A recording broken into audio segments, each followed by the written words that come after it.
This story is titled, Confronted My Wife About Her Affair Partner. She laughed and said, Women can have the cake and eat it too now. So I served her cake. Hey everyone, I just wanted to share something real with you. The channel's been slowing down a bit recently, and honestly, I put a lot of time and effort into finding these stories to keep bringing you the best content.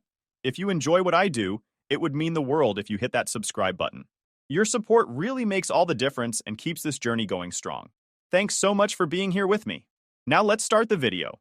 OP starts by saying, When my wife and I first met, it felt like we were a team. She was confident, ambitious, and had a career in management. I was climbing my way up in coding, relying on my skills and experience instead of a formal degree. Our differences seemed complementary at first. She'd tease me about not having a degree, and I'd joke about her corporate jargon. It was harmless fun, or so I thought. When we got married, we were equals in most ways. Both debt-free, earning similar salaries, and sharing household expenses. Life was comfortable, and we spent our free time enjoying date nights, cooking together, or watching TV. We dreamed of starting a family someday, even setting up one of our spare bedrooms as a future nursery. Then the pandemic hit, and everything changed. Like many couples, we both started working from home. At first, it was manageable. We turned one of the spare rooms into her office while I kept using my existing setup. It felt temporary, so I didn't think much about how it might affect us. But as weeks turned into months, I started noticing subtle shifts. We approached working from home differently, almost oppositely. I'd get up early, make breakfast, shower, and even put on a suit to signal I was in work mode. My wife, on the other hand, rolled out of bed in sweatpants and jumped straight into her workday, often playing games on her iPad between emails. At first, it was just a difference in style. I thought, who cares how she works as long as she gets things done? Portstol. The tension started small. She complained about me closing my office door during meetings, saying it made her feel excluded. I explained that I needed focus during my daily Scrum meetings, but she didn't seem to understand. She started making comments like, Why are you hiding? We're in the same house all day anyway. It felt like a jab, but I brushed it off. The real strain came when I tried to keep up our routines outside of work. I'd suggest a movie night or cooking something new, and she'd wave it off, saying, We see each other all day already. Why do we need more time together? That hurt. We'd always been close, and now she seemed distant, like being in the same house was enough connection for her. Her office partially reopened a few months into the lockdown, and she jumped at the chance to go back. She was eager to be around her coworkers again, and I didn't blame her. I missed office life too, but my company stayed fully remote. She started going in 3 days a week, coming home later and later. At first, I assumed she was just adjusting to the new schedule. But soon, it became clear she wasn't just working late. She was staying out with coworkers for drinks or dinner. I asked her about it once, and her answer was vague. Just the usual crowd, she said, avoiding eye contact. I felt uneasy, but I didn't want to seem paranoid. After all, we were both under a lot of stress, right? The distance between us grew. The warmth she used to show was gone, replaced by cold indifference. I started noticing things I'd ignored before, how she'd become secretive with her phone, stepping away to take calls or brushing off texts with just work stuff. She was quieter at home, more withdrawn, and any attempt I made to connect was met with disinterest or outright dismissal. By the time we hit our 5th wedding anniversary, we were like strangers. I told myself it was just a rough patch, something all couples go through. I didn't want to believe that the woman I'd built a life with was slipping away from me, but deep down, I knew something was wrong. It was a Saturday morning when everything unraveled. My wife handed me her old iPad and casually asked, Can you wipe this for me? I'm giving it to my niece. It wasn't an unusual request. She often relied on me for tech-related things. I nodded, barely looking up from my coffee, and she left the house soon after, saying she had errands to run. I didn't think much of it. I set the iPad on my desk and planned to reset it later in the day. But as I picked it up to start the process, I noticed it was still logged into her messaging app. Out of habit, I glanced at the screen. That's when I saw the first message. It wasn't from me, it wasn't from anyone I recognized, and it wasn't innocent. At first, I thought I must be misunderstanding what I was seeing. But as I scrolled through the conversation, reality hit me like a truck. There were messages, photos, and videos exchanged between her and her boss. Explicit ones. They'd been having an affair for at least 2 months. I sat there in shock, my hands trembling as I kept scrolling. My brain couldn't process it all. The woman I'd shared my life with, the woman I trusted, had been lying to me. And not just a casual lie. This was calculated, intentional, and brazen. The texts were worse than I imagined. She talked about me, referring to me as boring and too predictable. She complained about my work from home routine, mocking the way I dressed up for meetings. One message burned into my memory. "He's so clueless," I could scream. "You're the only thing keeping me sane right now." That line hit me like a punch to the gut. I thought back to all the times I'd tried to bridge the gap between us. The nights I'd suggested we spend time together, the little surprises I'd planned to cheer her up, the patience I'd shown when she pulled away. It wasn't enough for her. Or maybe it was too much. Either way, she'd chosen someone else. After saving everything to a secure cloud drive, I shut the iPad and sat back in my chair, staring at the ceiling. My heart was racing, my stomach churning. I didn't know whether to cry, scream, or punch a hole in the wall. Instead, I just sat there, frozen, as the reality of her betrayal sank in. When she came home later that evening, I couldn't even look at her. She breezed through the door, tossed her keys on the counter, and greeted me like nothing had happened. "Hey, how was your day?" she asked, her tone casual and light. I mumbled something about work and went to my office, shutting the door behind me. My mind raced. Should I confront her? Should I demand an explanation? But every time I imagined the conversation, I felt a wave of nausea. Her lies had been so thorough, so bold. I didn't trust myself to stay calm. The next day, I called a lawyer. I'd never spoken to one before, but I knew I couldn't handle this alone. The lawyer listened patiently as I laid everything out, from the messages I'd found to the growing distance in our marriage. When I was finished, he asked me a simple question. "What do you want to do about this?" "I want a divorce," I said, the words coming out firmer than I expected. He didn't seem surprised. "If that's the case, you'll need more evidence. Courts are unpredictable, and the more proof you have, the better. I recommend hiring a private investigator to gather what we need." He explained that in our at-fault state, adultery could significantly impact the division of assets and alimony, but only if we could present a solid case. "You need to stay calm," he said. "Don't confront her yet. Let her think she's gotten away with it. The more comfortable she feels, the more careless she'll become." It sounded like good advice, but the thought of staying silent felt unbearable. Every time I saw her, every time she smiled at me or made small talk, it felt like another knife in my back. The private investigator worked quickly. Within a week, they had more evidence than I ever thought possible. Photos of her meeting her boss at his apartment, videos of them kissing in the parking lot after work, time-stamped screenshots of their messages. It was all there, laid out in excruciating detail. When the investigator handed me the final report, I felt both vindicated and devastated. There was no denying what she'd done, but seeing it all in black and white, every betrayal documented, was like reliving the pain all over again. By this point, I was barely functioning at home. I avoided her as much as possible, keeping conversations to a minimum and spending most of my time in my office. She didn't seem to notice or care. Her phone was always in her hand, her face lighting up at incoming messages I knew weren't from me. She stopped asking about my day, stopped making any effort to engage with me at all. One night, as she sat on the couch scrolling through her phone, I couldn't hold it in any longer. "You think I don't know?" I said, my voice trembling with anger. She looked up, startled. "What are you talking about?" I stood there, fists clenched. "I know, about you and your boss. I've seen the texts, the pictures, the videos. Don't bother lying." For a moment, she just stared at me, her face a mix of shock and something else, defiance. "And?" she finally said, crossing her arms. "What are you going to do about it?" Her tone, her smugness, it set me off. "What am I going to do? I'm divorcing you. That's what I'm going to do." She smirked, shaking her head. "Oh, please, you won't leave me? Even if you try, I'll get half of everything. You might as well stay. It's better for both of us." Her words, her arrogance, her complete lack of remorse, it was like a switch flipped in my brain. "You think this is a marriage?" I said, my voice barely above a whisper. She laughed, a cold, bitter laugh that made my blood boil. "Honey, this is the 21st century. A woman can have her cake and eat it too." That was the moment I decided I wasn't just going to leave her. I was going to make sure she felt the full weight of what she'd done. After that night, everything changed. The woman I'd married, who I thought I knew, was gone, replaced by someone cold and indifferent.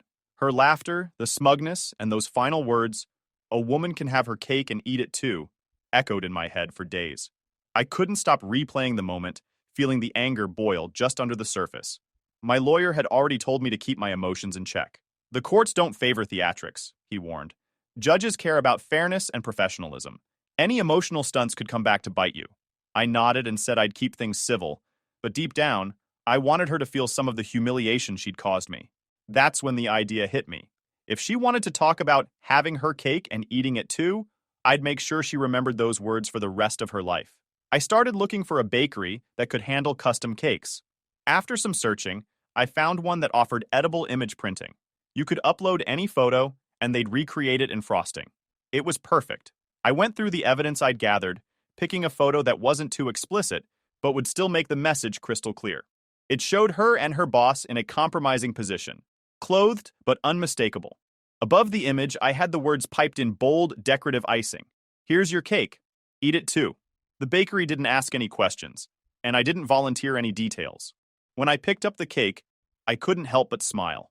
It was ridiculous and petty, but in that moment, it felt like justice. This wasn't about revenge. It was about reclaiming my dignity.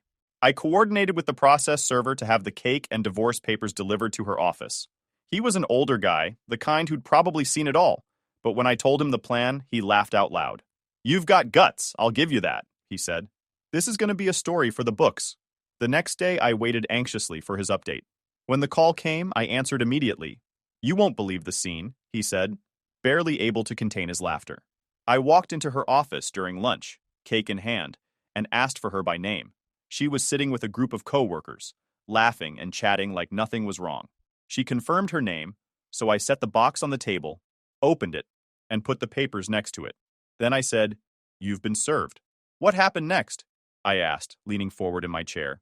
She froze at first, just staring at the cake. Then she went pale. One of her coworkers leaned over to look and gasped, "Oh my God!" That's when she completely lost it, screaming, swatting the cake off the table, but it landed face up on the carpet. Everyone saw it. A few people started laughing, and others just walked out. Her boss bolted out of the room without a word. I could picture it in my head. The chaos, the embarrassment, the reality of her actions crashing down on her. It wasn't just satisfying, it was cathartic. The aftermath was immediate. My phone started blowing up within minutes of the cake delivery. Texts, voicemails, missed calls. It was nonstop. At first, I ignored it, letting the notifications pile up. Then her mom texted me. "She's staying with me for now. Please don't contact her unless it's urgent." I laughed at the irony. She was acting like I was the one harassing her.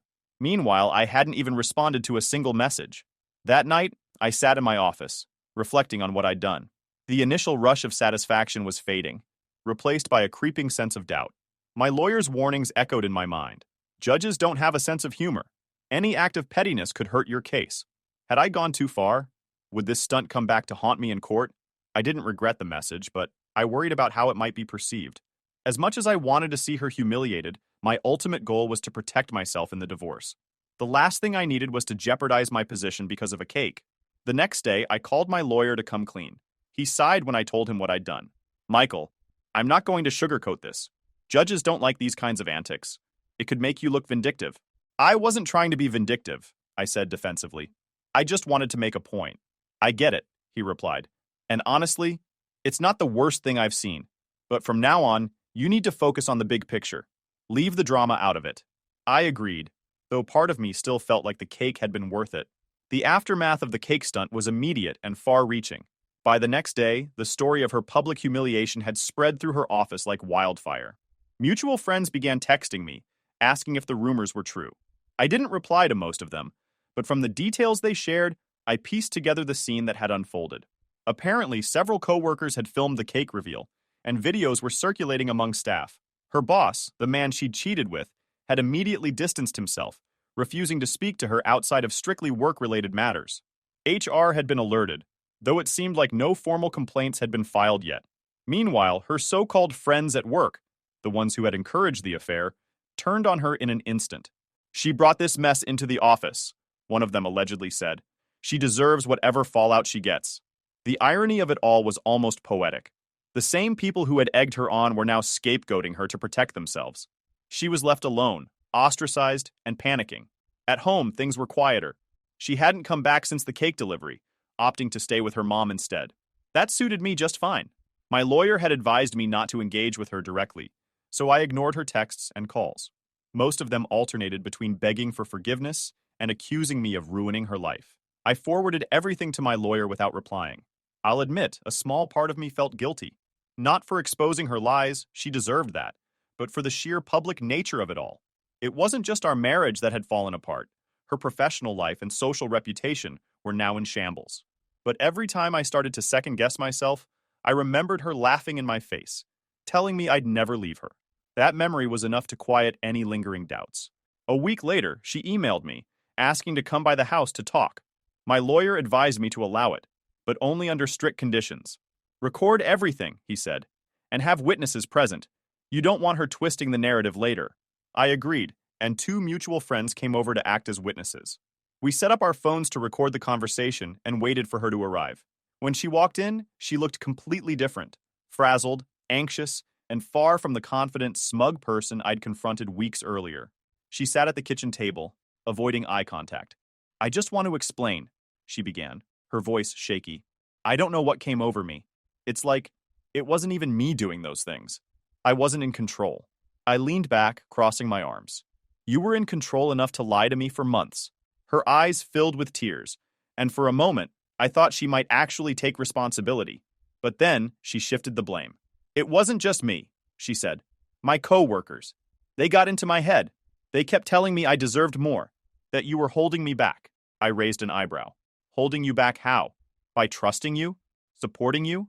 Providing a home? She flinched at my tone but pressed on. They said you weren't ambitious enough, that I needed someone who could challenge me intellectually. They made me feel like I was missing out. Her excuses made my blood boil. So what? You cheated because a bunch of office gossips psychoanalyzed me behind my back? She looked down at her hands. I'm not saying it's an excuse, I don't know why I let them influence me. Then came the real bombshell. She admitted that the same co-workers, whom she now called the 3 witches, had turned on her after the cake incident. Not only had they cut ties with her, but they'd also started blackmailing her. They were demanding $5,000 to stay silent, threatening to go to HR with all the sordid details of her affair if she didn't pay up. I don't have that kind of money, she said, her voice barely above a whisper. I sold my car to cover my legal fees, and I'm barely scraping by. Please, I need your help. I stared at her, stunned by the audacity. You want me to help you? After everything you've done? She nodded, tears streaming down her face. I don't know where else to turn. I don't want to lose my job on top of everything else. For a moment, I almost felt sorry for her. Almost. But then I remembered the texts, the lies, and the laughter. I shook my head. There's no going back to normal after this. You need to deal with the consequences of your choices. What should I do? She asked, looking desperate. Report yourself, I said bluntly. Report your boss and your coworkers too. If you give in now, they'll just keep coming back for more. At least if you go to HR first, you can control the narrative. She hesitated, clearly torn between self-preservation and fear. But what if they fire me? Then that's on you, I said coldly. You made this mess. You can't expect me to clean it up for you. Before she left, she asked one last question. What about us? Is there any chance we can fix this? I didn't even hesitate. There is no us. It's over. Get yourself a lawyer and prepare for the divorce. Her shoulders slumped, and for a moment, I thought she might argue. But instead, she just nodded and walked out the door. The sound of it closing behind her was like the final nail in the coffin.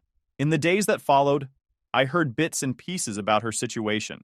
She hadn't reported herself to HR, and from what mutual friends told me, the blackmail demands were escalating. Her life was spiraling out of control, but I kept my distance. I'd already spent too much time and energy on her. I wasn't looking for revenge anymore. I just wanted to move on. When the divorce proceedings officially began, I felt a mix of relief and dread. On one hand, I was finally taking steps to free myself from her betrayal. On the other, I knew this wasn't going to be easy.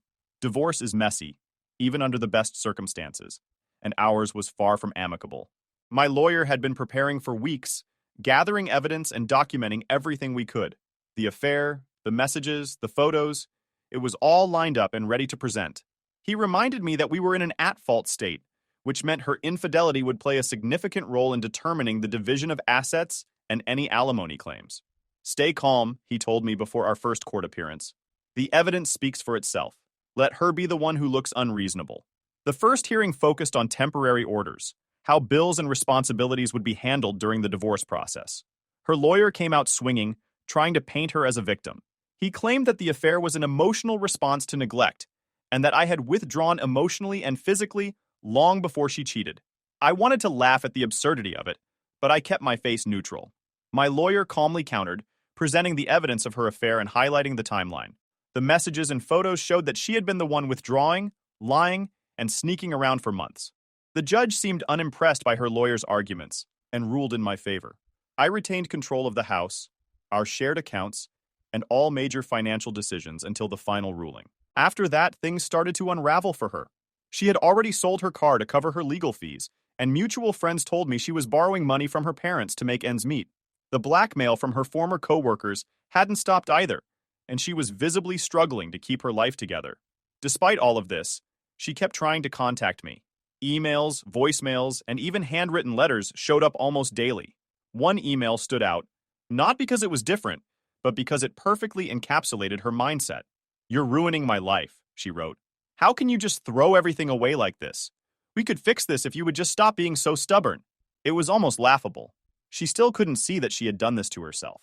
I forwarded the email to my lawyer and didn't respond. I wasn't interested in playing her games anymore.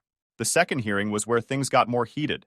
Her lawyer pushed hard for alimony, arguing that her reputation at work had been unfairly damaged and that she deserved financial support to get back on her feet. It was a bold move, considering the evidence of her affair was the reason for her damaged reputation. My lawyer didn't even need to rebut it in detail. The judge dismissed the claim outright, stating that her actions had directly contributed to her situation. The court also reviewed the division of assets. My lawyer made a compelling case for why I should retain full ownership of the house and the majority of our shared savings. He emphasized that I had been the primary financial contributor for years, and that her infidelity had irreparably damaged the marriage. Her lawyer tried to argue for a 50-50 split, but the judge wasn't having it. The final ruling left her with little more than her personal belongings and a small portion of our savings. I kept the house, the car, and the bulk of our assets. She looked completely defeated when the judge announced the decision.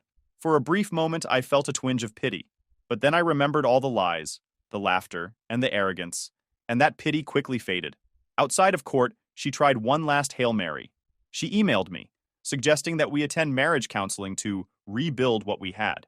My lawyer advised me to entertain the idea, not because I was obligated to reconcile, but because it would make me look reasonable in the judge's eyes. "Judges like to see that you're willing to compromise, even if it's just on paper," he explained. The counseling session was held over Zoom. She was at her mom's house, and I was in my home office. The counselor spent most of the time trying to assign blame equally, saying things like, "It takes two to create distance in a marriage," and "Both of you need to take responsibility for what went wrong." I refused to engage with the narrative. "I don't agree," I said simply. "This wasn't a mutual breakdown. She made a choice, and that choice destroyed our marriage." The counselor seemed frustrated but didn't push further.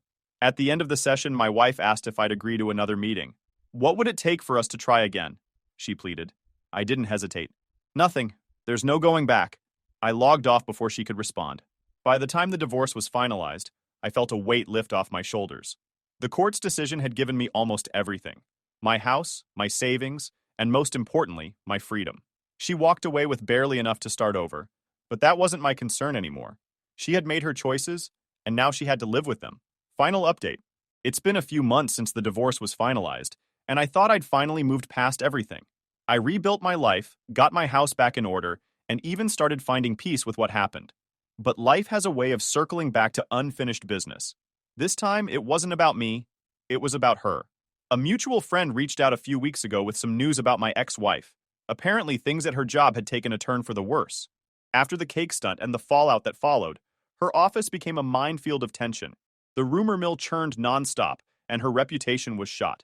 HR finally stepped in when someone anonymously sent in evidence of her affair with her boss. Photos, messages, everything. I had a pretty good guess who that anonymous person was. She wasn't fired immediately, but they put her under investigation, which effectively destroyed her standing in the company. Her boss, on the other hand, wasn't so lucky. HR had no patience for someone in his position abusing power and engaging in an affair with a subordinate. He was terminated within a week of the investigation starting, with security escorting him out of the building in front of everyone. Her three witches friends, those co-workers who had encouraged the affair, didn't stick around to support her. They turned on her completely, throwing her under the bus in their HR interviews to save their own skins. My ex-wife became a pariah in the office, and within a month, she was let go too. That's not the end of it, though. A week after I heard about the investigation, I got an unexpected email from an address I didn't recognize. The subject line simply read, "We need to talk about your ex-wife and my husband." Turns out her boss's wife had found out about the affair, and she was furious. Someone at his company tipped her off after the investigation started, and she'd been digging for information ever since. When she finally reached me, she was polite but direct, asking if I had any evidence I could share. At first, I hesitated. Getting involved in someone else's divorce felt messy, but then I thought about everything he and my ex had put me through. He had helped ruin my marriage, and now his wife wanted to take him down. It only felt fair to give her the tools to do it. I forwarded her everything, the photos, the texts, the videos. She thanked me profusely and promised she'd put it to good use. "He's going to regret every second of this," she said. From what I've heard since, she didn't hold back. She filed for divorce almost immediately, and with the evidence I provided, she absolutely destroyed him in court.